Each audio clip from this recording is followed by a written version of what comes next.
कांग्रेस को आज पांचवा मेयर मिल गया। नीरज पाल मेयर बन गए हैं, सभापति बने हैं गिरवर बंटी साहू। आखिरी समय में नीरज पाल का नाम फाइनल हुआ, लगभग फाइनल था लेकिन सहमति नहीं बन पा रही थी, तो सहमति आखिर में बनी। गिरवर बंटी साहू का नाम अचानक से आया, वो कैसे हुए, उन तमाम विषयों पर हम आज बात करेंगे। हमारे साथ मौजूद है फ्रेम पर आलोक तिवारी जी, हरिभूमि के ब्यूरो चीफ है, जो राजनीति को बहुत करीब से देखते हैं। तमाम विषयों पे बात करेंगे कि नीरज पाल क्यों फाइनल हुए, कैसे उनका नाम अचानक से सबने सहमति दे दी, देवेंद्र यादव का कितना चला, भूपेश बघेल का चला कि नहीं चला, तमाम विषयों पर बात करेंगे। आलोक जी, सबसे पहले बताइए कि नीरज पाल ही क्यों? भिलाई नगर निगम की राजनीति में पिछले 20 सालों में नीरज पाल एक बड़ा नाम है। चौथी बार के पार्षद हैं और सिर्फ सामान्य पार्षद नहीं है संजय। नीरज पाल ने अपने विकास काम के दम पर सिर्फ भिलाई में ही नहीं बल्कि प्रदेश में सेक्टर 5 की एक अलग पहचान बनाई। आज आप शाम को चले जाइए सेक्टर 5, आपको बिल्कुल अलग महसूस होगा कि हाँ कहीं हम आ गए हैं दूसरी जगह। चाहे वो गार्डन हो, चाहे रोड हो, चाहे लाइट हो, बहुत काम हुआ और उस काम के कारण उनकी एक पहचान बनी और नीरज पाल कांग्रेस की पहचान के रूप में उभरे हैं। नीरज पाल ही मेयर के लिए क्यों, ये एक बड़ा सवाल है, क्योंकि कांग्रेस के पास बड़े बड़े नाम थे, लगभग 12 से 14 दावेदार थे, जिसमें सीनियर भी थे और नए लड़के जो जीत के आए थे और उत्साही थे वो भी थे। लेकिन अंतिम क्षणों में मुख्यमंत्री भूपेश बघेल और विधायक देवेंद्र यादव के बीच सहमति बनी कि कोई ऐसा नाम दिया जाए जिस पे सारे लोग सहमत हो सके, तो वो नाम था नीरज पाल। नीरज पाल चूँकि सीनियर है, सबने स्वीकार किया। जी, सारे लोग स्वीकार किए, इसीलिए आज वो मेयर के रूप में यहाँ स्थापित हुए हैं। एकांश बंछोर का नाम भी लगभग सेम पैटर्न पे, मतलब दोनों की दावेदारी उतनी मजबूती से मानी जा रही थी, जितना नीरज का है उतना ही एकांश का। एकांश को लोग आखिरी समय तक बोल रहे थे, एकांश कहाँ कट गए? एकांश बहुत अच्छा लड़का है और देवेंद्र यादव के व्यक्तिगत मित्र भी हैं। चुनाव भी बहुत अच्छे से लड़ा और जीता भी, शानदार वोटों से जीते हैं। एकांश एक बिल्कुल फ्रेश कैंडिडेट थे और उनकी शहर में बहुत कोई पहचान राजनीतिक तौर पे नहीं थी, उसका नुकसान उनको हुआ है और मेरी शुभकामना है कि एकांश बहुत अच्छा काम करें और आने वाला समय उनका है। हमेशा देवेंद्र के बैकबोन बनकर रहते थे वो, मतलब पर्दे के पीछे जो खिलाड़ी होते थे वो एकांश होते थे, चूँकि देवेंद्र सामने होते थे, उनके दोस्त हैं, करीबी हैं, पूरा ग्रुप सारे, चाहे वो यूथ कांग्रेस हो, चाहे NSY हो, चाहे तमाम संगठन हो, सबको लीड करते हैं। देवेंद्र यादव को मैं जिला NSY के अध्यक्ष के रूप से जान रहा हूँ। देवेंद्र यादव की मेहनत और उनका प्रदेश अध्यक्ष बनना, फिर मेयर की टिकट लाना, फिर विधायक बनना, उस पूरी यात्रा में अगर देवेंद्र के साथ कोई कंधे से कंधा मिला के थे तो वो एकांश बंछोर एक नाम है। स्कूल टाइम से दोनों की लीडरशिप शुरू हो गई थी, दोनों क्लासमेट हैं और दोनों क्लास से राजनीति करना शुरू किए हैं। नीरज पाल का एक नाम है, मतलब एक चीज़, जैसे हमने कुछ लोगों से बात की तो लोग बता रहे थे कि एक मैसेज अक्टूबर-नवंबर में आ गया था, CM साहब लगातार दौरा भी कर रहे थे, तो क्या वो सही कि मैसेज था कि नीरज पाल फाइनल होंगे? सेक्टर 5 में नीरज पाल जी के वार्ड में मुख्यमंत्री भूपेश बघेल चुनाव से पहले कम से कम 5 बार दौरा किए। वो पहले गार्डन उद्घाटन के नाम पे आए, फिर भगत सिंह जी की मूर्ति के अनावरण में आए, अभी जब चुनाव हुआ रोड शो में भी सेक्टर 5 पे गए और एक नीरज पाल ने अपने सड़क पे एक आई लव भिलाई जो सेल्फी जोन बनाया, वहाँ खड़े होकर सेल्फी भी ली और अपने ट्विटर हैंडल पे खुद पोस्ट किया। ये नीरज पाल ने एक दिन में गार्डन भी बनाया है, एक नुक्कड़ था, उसको एक दिन में रातों रात गार्डन बना दिया। गंदगी पड़ी होती थी, आज भिलाई उसको देखने जा रहे हैं, नए जो टीनेजर्स हैं वहाँ फ़ोटो लेते हैं, सेल्फी लेते हैं और लगभग सभी के फेसबुक में आपको दिख जाएगा। मुख्यमंत्री ने उसी दिन एक संदेश दिया था कि ये इस लड़के में, इस कार्यकर्ता में दम है और इसको आगे लेके जाना है। देवेंद्र के कार्यकाल में नीरज सबसे भरोसेमंद भी तो थे, जब अगर देवेंद्र कहीं बाहर होते थे तो नीरज पाल ही प्रभारी मेयर बन के काम करते थे।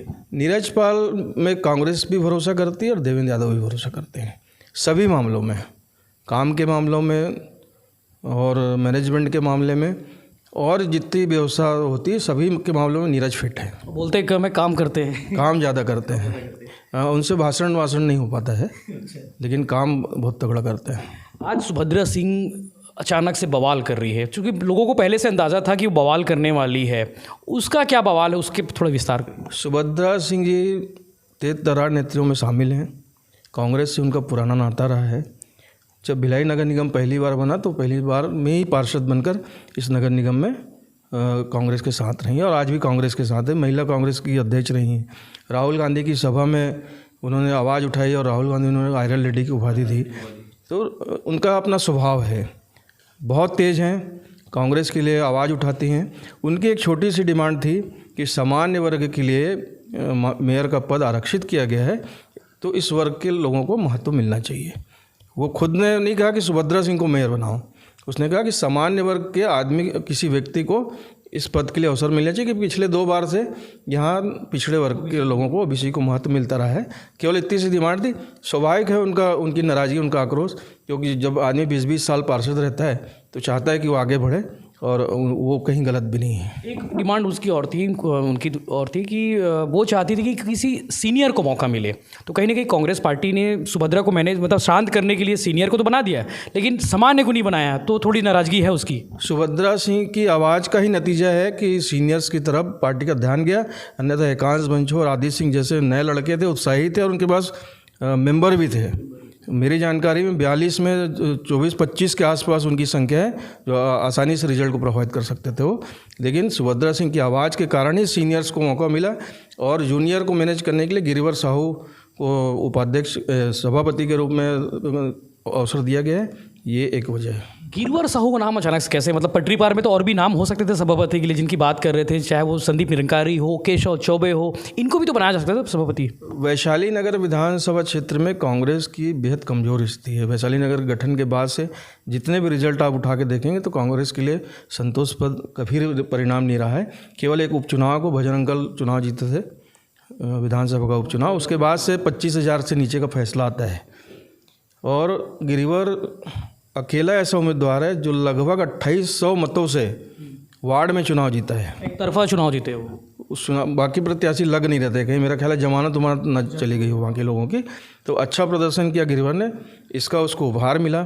दूसरा, उसके पीछे जिला कांग्रेस कमेटी के जो अध्यक्ष हैं मुकेश चंद्राकर, मैंने खुद चुनाव के दरमियान देखा, जितने बार 2-3 बार उस वार्ड में जाना हुआ, तो मुकेश चंद्राकर बराबर उसके चुनाव का संचालन कर रहे थे, खुद डोर टू डोर जा रहे थे, उनकी एक रैली में भी शामिल होते उनको मैं देखा।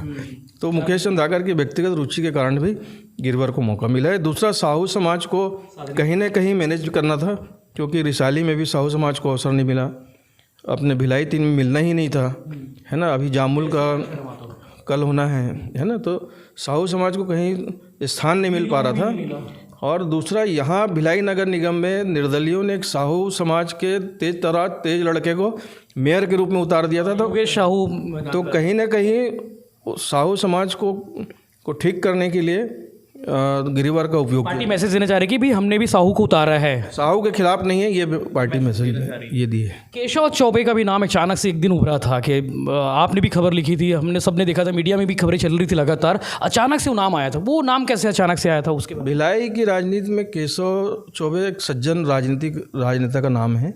राजनेता नहीं बोलना चाहिए, बेचारा कार्यकर्ता है, सामान्य कार्यकर्ता है, लेकिन 4थी बार पार्षद निर्वाचित हुए हैं। उनकी पारिवारिक पृष्ठभूमि ऐसी है कि पवन चौबे उनके जो बड़े भाई थे वो बड़े पुरोहित थे, पूरा भिलाई शहर उनको जानता है। छात्र राजनीति में कल्याण कॉलेज के प्रेसिडेंट भी रहे। भूपेश बघेल जो अभी मुख्यमंत्री हैं, यूथ कांग्रेस के जिला अध्यक्ष जब पवन चौबे थे तब भूपेश बघेल उनके बॉडी में जनरल सेक्रेटरी थे। तो भूपेश बघेल से उनका बड़ा पारिवारिक संबंध था, इसलिए केशव चौबे का नाम बड़े, और सामान्य वर्ग से महापौर बनाना, ये जब बात उठी तो केशव चौबे उठे। केशव चौबे छत्तीसगढ़िया ब्राह्मणों की श्रेणी में भी आते हैं। तो लोग ये मानते थे कि भूपेश बघेल के परिवार पे आरोप लगता है कि वो कहीं न कहीं ब्राह्मण विरोधी हैं, तो केशव चौबे के रूप में मेयर बना करके इस छवि को भी साफ करने का प्रयास करेंगे, ऐसी लोगों की चर्चा थी। इसलिए केशव चौबे का नाम बड़ी तेज़ी से उठा था। एक नाम उसमें और आता था कि संदीप निरंकारी, ना सभापति ना मेयर, वो कहाँ चुक गए हैं? संदीप निरंकारी जी और एकांश बंचोर की कहानी लगभग समान है। संदीप निरंकारी बहुत बड़े परिवार से हैं और उनकी राजनीतिक समझ भी बहुत बड़ी है, लेकिन संदीप निरंकारी पहली बार जीतकर सदन में आए हैं, इसलिए पार्टी चाहती है कि अभी पार्षद के रूप में अपनी सेवा दें, काम करें। बेहतर काम करेंगे तो संदीप निरंकारी बहुत बड़े कांग्रेस के चेहरा बनकर वैशाली नगर में उभरेंगे। इस चुनाव का असर तो विधानसभा चुनाव में पड़ेगा, क्योंकि दुर्ग जिले में 6 विधानसभा की सीटें हैं, भिलाई निगम में 2.5 विधानसभा पहले आते थे, अब 2 ही विधानसभा सीट है। तो कितना फ़र्क पड़ेगा, मतलब चूँकि वैशाली नगर भी है, भिलाई नगर भी है। कांग्रेस ठीक है, मेयर बना ली, सभापति भी बना ली, पर कांग्रेस को विधानसभा चुनाव के लिए बहुत मेहनत करना पड़ेगा। होता ही है कि 70 वार्ड हैं और 2000 दावेदार थे, लेकिन टिकट 70 को ही मिलनी है। हर वार्ड में कम से कम 4 से 5 लोग नाराज बैठे हैं, कुछ बागी होकर लड़े हैं। तो ये पार्टी को इस नाराज़गी को 2 साल में दूर करना पड़ेगा। दूसरा, भिलाई नगर में तो देवेंद्र यादव का अपना जलजला है।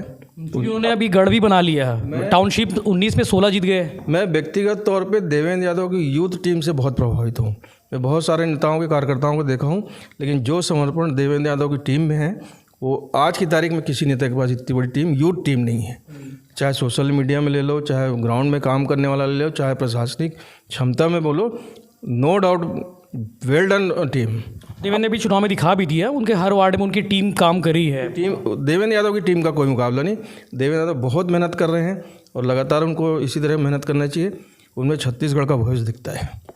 तो लगभग तस्वीर आज साफ हो गई है। नीरज पाल इस कुर्सी में बैठेंगे, कुर्सी भी नई आ चुकी है, नया मेयर चूँकि भिलाई निगम को मिल चुका है और सभापति भी आज मिल गया है। तो इन तमाम विषयों पर आज हमने बात की और एक एक बात पे, एक एक कैंडिडेट पर बात की कि भाई कौन क्यों कट गए और नीरज पाल ही क्यों और बंटी साहू ही क्यों। तो इस तरह की बाकी खबरों के लिए, अपडेट रहने के लिए भिलाई टाइम्स को सब्सक्राइब जरूर करें। बाकी हाल भी हम बताते रहेंगे।